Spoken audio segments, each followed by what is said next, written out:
ओम शांति। मैं होली हंस आत्मा हूँ। मुझसे पवित्रता का दिव्य प्रकाश फैलता जा रहा है। मैं आत्मा पवित्र हंस हूँ।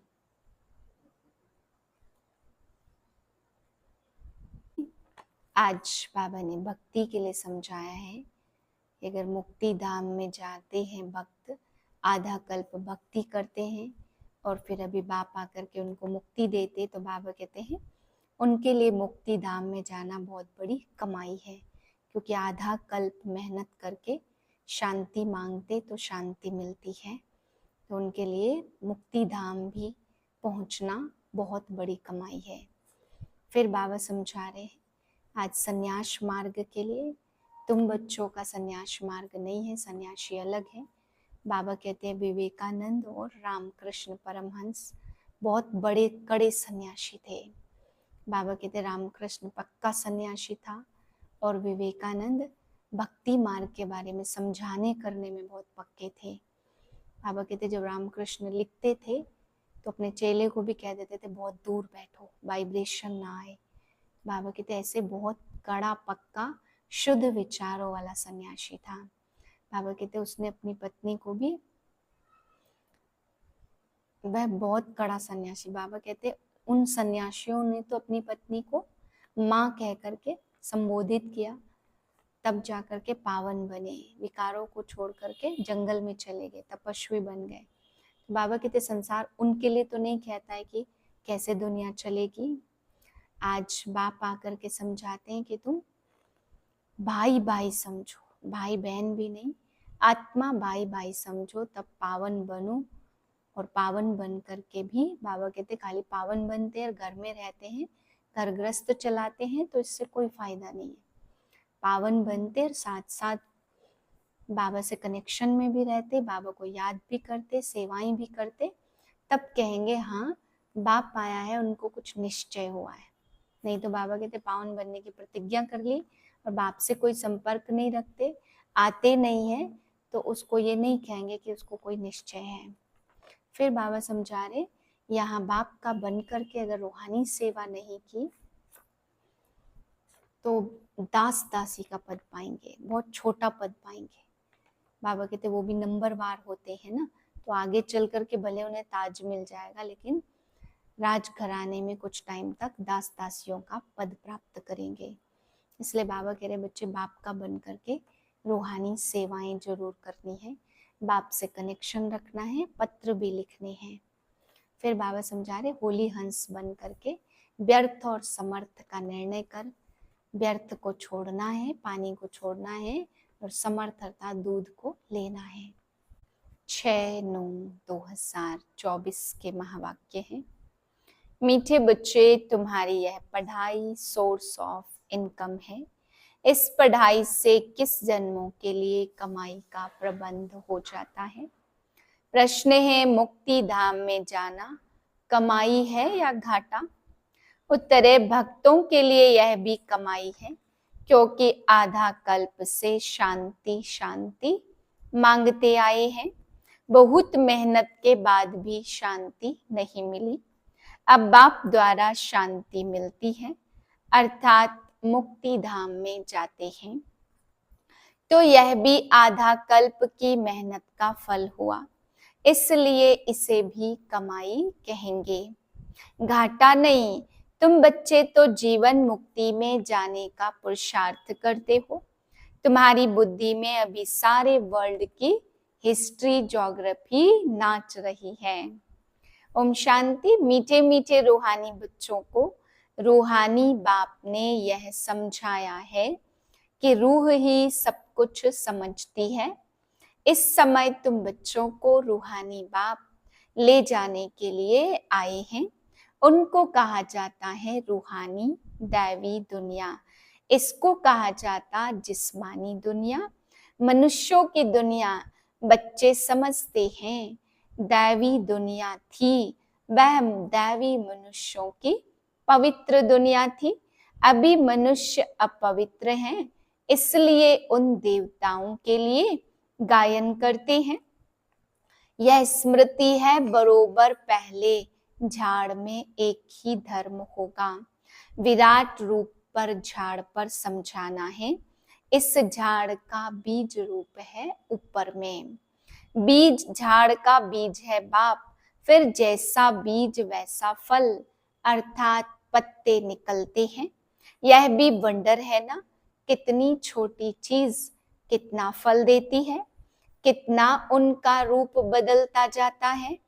इस मनुष्य सृष्टि रूपी झाड़ को कोई जानता नहीं।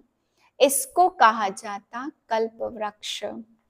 इसका बस गीता में ही वर्णन है। सब जानते हैं गीता ही नंबर 1 धर्म का शास्त्र है। शास्त्र भी नंबरवार तो होते हैं ना, कैसे नंबरवार धर्मों की स्थापना होती है यह भी सिर्फ तुम समझते हो, और कोई में भी यह ज्ञान नहीं होता।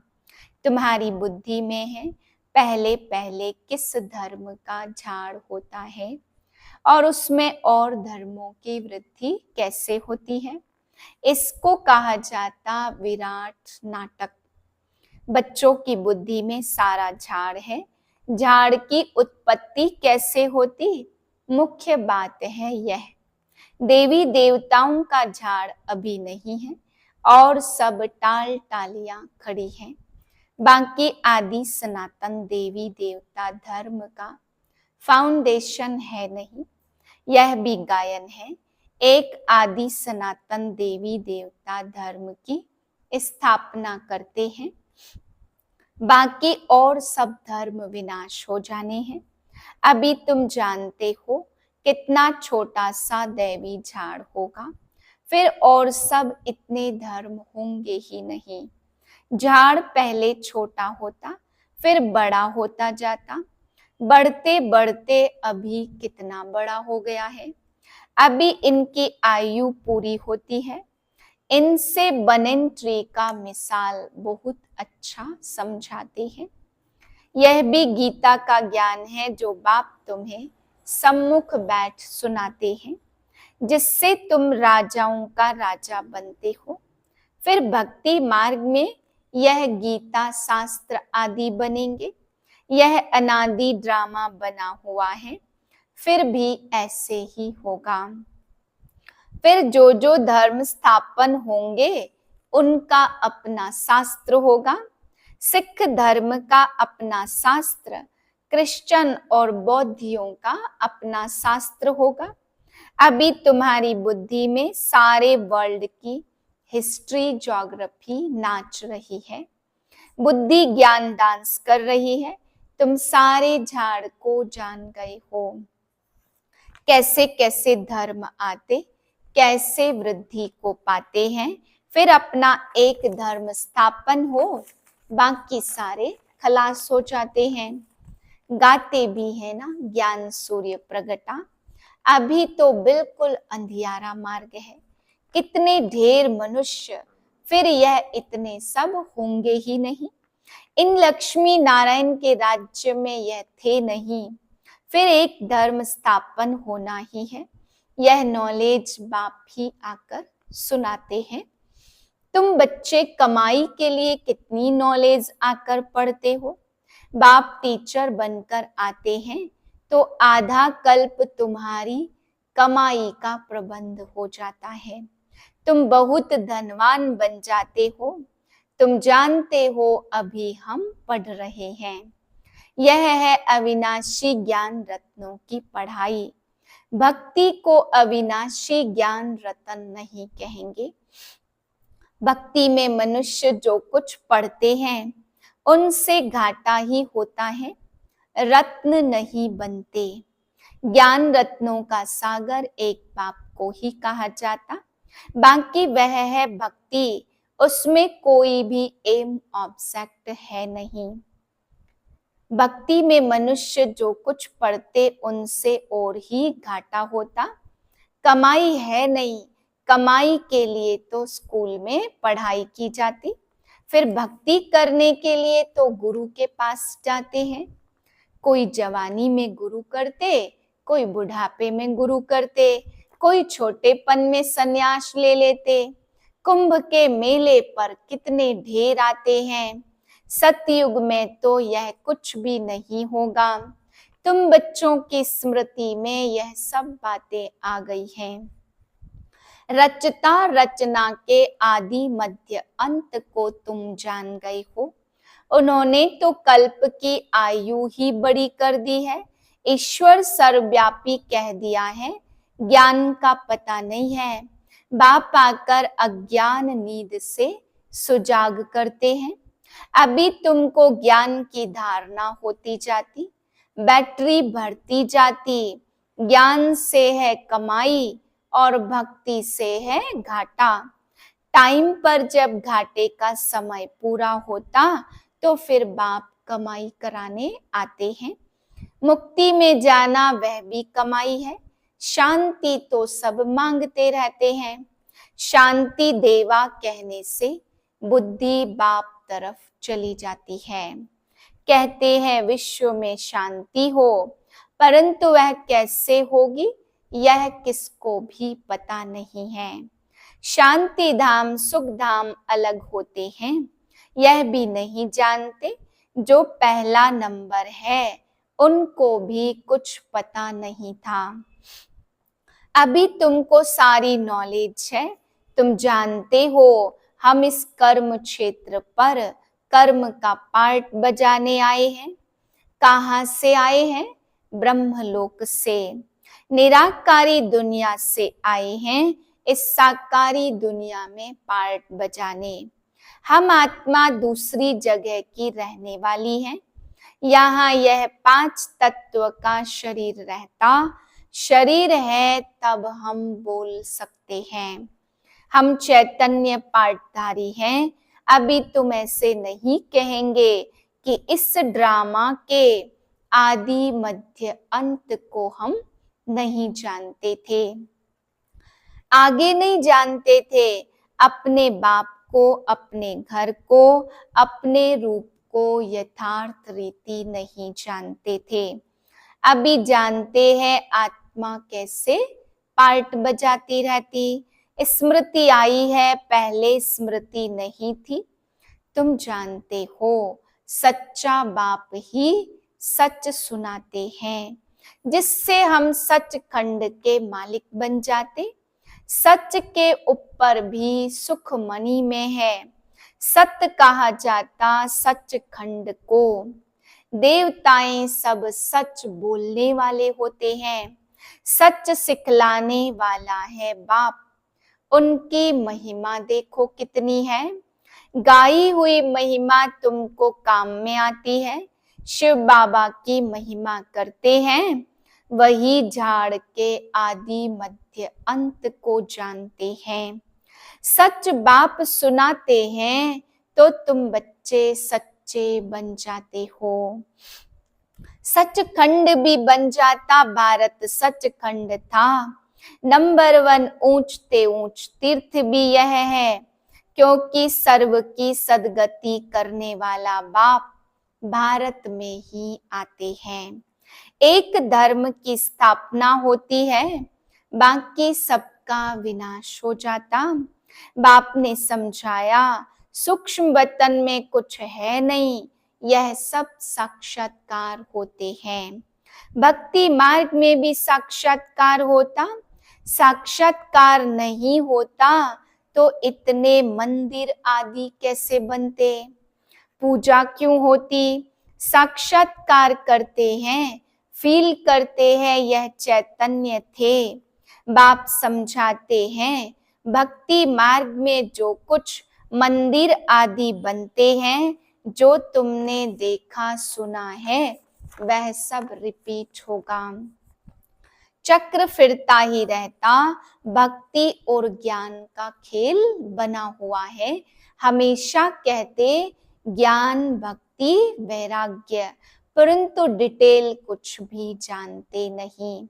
बाप बैठ समझाते ज्ञान है दिन और भक्ति है रात। वैराग्य है रात का, फिर दिन होता। भक्ति में है दुख, इसलिए वैराग। सुख का तो वैराग कहेंगे नहीं। आजकल तो धनवान भी सन्यासी बन गए। सन्यास आदि भी दुख के कारण लेते, समझते हैं पवित्रता में सुख है, इसलिए स्त्री को त्याग कर चले जाते। आजकल तो फिर भी धनवान बन गए, क्योंकि संपत्ति बिगड़ तो सुख मिल न सके। माया वार कर जंगल से फिर शहर में ले आती है। विवेकानंद और रामकृष्ण भी दो बड़े सन्यासी होकर गए हैं। सन्यास की ताकत रामकृष्ण में थी, बाकी भक्ति का समझाना करना वह विवेकानंद का था। दोनों की पुस्तकें हैं। पुस्तक जब लिखते हैं तो एकाग्रचित हो बैठ लिखते हैं। रामकृष्ण जब अपनी बायोग्राफी बैठ लिखते थे तो शिष्य को भी कहा तुम जाकर दूर बैठो। था बहुत तीखा कड़ा सन्यासी, नाम भी बहुत है। बाबा ऐसे नहीं कहते स्त्री को माँ कहो, बाप तो कहते उनको भी आत्मा समझो। आत्माएं सब भाई भाई है। सन्यासियों की बात अलग है, उसने स्त्री को माँ समझा, माँ की बैठ बढ़ाई की है। यह ज्ञान का रास्ता। वैराग्य की बात अलग है। वैराग्य में आकर स्त्री को माँ समझा। माता अक्षर में क्रिमिनल आई नहीं होगी। बहन में भी क्रिमिनल दृष्टि जा नहीं सकती। बहन में भी क्रिमिनल दृष्टि जा सकती है। माता में कभी खराब ख्यालात नहीं जाएंगे। बाप की बच्ची में भी क्रिमिनल दृष्टि जा सकती है, माँ में कभी नहीं जाएगी। सन्यासी स्त्री को माँ समझने लगा। उसने लिए उनके लिए ऐसे नहीं कहते कि दुनिया कैसे चलेगी, पैदाइश कैसे होगी। वह तो एक को वैराग्य आया तो माँ कह दिया। उनकी महिमा देखो कितनी है। यहाँ भाई बहन कहने से भी बहुतों की दृष्टि जाती, इसलिए बाबा कहते भाई भाई समझो। यह है ज्ञान की बात और वह है एक की बात। यहाँ तो प्रजापिता ब्रह्मा की संतान ढेर भाई बहन हैं। बाप बैठ सब बातें समझाते। यह भी तो शास्त्र आदि पढ़ा हुआ है। वह धर्म ही अलग है निवृत्ति मार्ग का, सिर्फ पुरुषों के लिए है। वह है हद का वैराग। तुमको तो सारी बेहद की दुनिया से वैराग्य है। संगम पर ही बाप आकर तुम्हें बेहद की बातें समझाते। अभी इस पुरानी दुनिया से वैराग्य करना है। यह बहुत छीछी पतित दुनिया है। यहाँ शरीर पावन हो न सके। आत्मा को नया शरीर सतयुग में ही मिल सकता है। भल यहाँ आत्मा पवित्र बनती है, परंतु शरीर फिर भी अपवित्र रहता है जब तक कर्मातीत अवस्था हो। सोने में खाद पड़ती तो जेवर भी खाद वाला बनता। खाद निकल जाए तो जेवर भी सच्चा बनेगा। इन लक्ष्मी नारायण की आत्मा और शरीर दोनों सतो प्रधान हैं। तुम्हारी आत्मा और शरीर दोनों ही तमो प्रधान काले हैं। आत्मा काम चिता पर बैठ काली बन गई है। बाप कहते फिर हम सांवरे से गोरा बनाते। बाकी पानी आदि की बात नहीं है। राखी बंधवाई जाती, पावन बनने की प्रतिज्ञा करो। बाप कहते हम आत्माओं से बात करते। मैं आत्माओं का बाप हूँ। जिसको तुम याद करते आए हो, बाबा आओ हमको सुख धाम में ले चलो। दुख हरो, कलयुग में होते अपार दुख। बाप समझाते तुम काम चिता पर बैठ काले तमो प्रधान बन गए हो। अब मैं आया हूँ काम चिता से उतार ज्ञान चिता पर बिठाने के लिए। अब पवित्र बन स्वर्ग में चलना है, बाप को याद करना है। बाप कशिश करते हैं, बाबा के पास युगल आते हैं। एक को कशिश होती है, दूसरे को नहीं। पुरुष ने फट कह दिया, हम इस अंतिम जन्म में पवित्र रहेंगे, काम चिता पर नहीं चढ़ेंगे। ऐसे नहीं कि निश्चय हो गया। निश्चय अगर होता तो बेहद बाप को पत्र लिखते, कनेक्शन में रहते। सुना है पवित्र रहते हैं, अपने धंधे आदि में ही मस्त रहते हैं। यहाँ बाप की याद ही कहाँ है। ऐसे बाप को तो बहुत याद करना चाहिए। स्त्री पुरुष का आपस में कितना प्यार होता है, पति को कितना याद करती। बेहद के बाप को तो सबसे जास्ती याद करना चाहिए। गायन भी है ना, प्यार करो चाहे ठुकराओ, हम हाथ कभी नहीं छोड़ेंगे। ऐसे नहीं यहाँ आकर रहना है, वह तो फिर सन्यास हो गया। घर बार छोड़कर यहाँ आकर रहे। तुमको तो कहा जाता ग्रस्त व्यवहार में रहते पवित्र बनो। यह पहले तो भट्टी बननी थी, जिससे इतने तैयार होकर निकले। उनका भी बहुत अच्छा वृत्तांत है। जो बाप का बनकर अंदर यज्ञ में रह करके रूहानी सर्विस नहीं करते, वह जाकर दास दासियां बनते हैं। फिर पिछाड़ी में नंबरवार पुरुषार्थ अनुसार ताज मिल जाता। उन्हों का भी घराना होता, प्रजा में आ नहीं सकते। कोई बाहर का आए, अंदर वाला नहीं बन सकता। वल्लभाचारी बाहर वालों को कभी अंदर आने नहीं देते। यह सब समझने की बातें हैं। ज्ञान है सेकंड का, फिर बाप को ज्ञान का सागर क्यों कहा जाता। समझाते ही रहते, पिछाड़ी तक समझाते रहेंगे। जब राजधानी स्थापन हो जाएगी, तुम कर्मातीत में आ जाएंगे, फिर ज्ञान पूरा हो जाएगा। है सेकंड की बात, परंतु फिर समझाना पड़ता। हद के बाप से हद का वर्षा, और बेहद के बाप से विश्व का मालिक बनते। तुम सुख धाम में जाएंगे तो बाकी सब शांति धाम में चले जाएंगे। वहां तो है ही सुख। यह तो खातिरी है। बाप आए हैं, हम नई दुनिया के मालिक बन रहे हैं राजयोग की पढ़ाई से। अच्छा, मीठे मीठे सिक्के लदे बच्चों प्रति माता पिता बाप दादा का याद प्यार और गुड मॉर्निंग।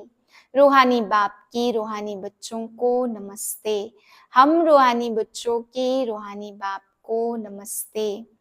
धारणा के लिए पहली पॉइंट, इस पतित छीछी दुनिया से बेहद का वैराग्य रख आत्मा को पावन बनाने का पूरा पुरुषार्थ करना है। एक बाप की ही कशिश में रहना है। दूसरी पॉइंट, ज्ञान की धारणा से अपनी बैटरी भरनी है। ज्ञान रत्नों से स्वयं को धनवान बनाना है। अपनी कमाई का समय है, इसलिए घाटे से बचना है। वरदान ज्ञान रत्नों को धारण कर व्यर्थ को समाप्त करने वाले होली हंस भव। होली हंस की दो विशेषताएं हैं। एक है ज्ञान रत्न चुगना, दूसरा निर्णय शक्ति द्वारा दूध और पानी को अलग करना। दूध और पानी का अर्थ है व्यर्थ और समर्थ का निर्णय। व्यर्थ को पानी समान कहते और समर्थ को दूध समान। तो व्यर्थ को समाप्त करना अर्थात होली हंस बनना। हर समय बुद्धि में ज्ञान रत्न चलते रहे, मनन चलता रहे, तो रत्नों से भरपूर हो जाएंगे। स्लोगन है, सदा अपने श्रेष्ठ पोजीशन में स्थित रह अपोजिशन को समाप्त करने वाले ही विजयी आत्मा है। ओम शांति।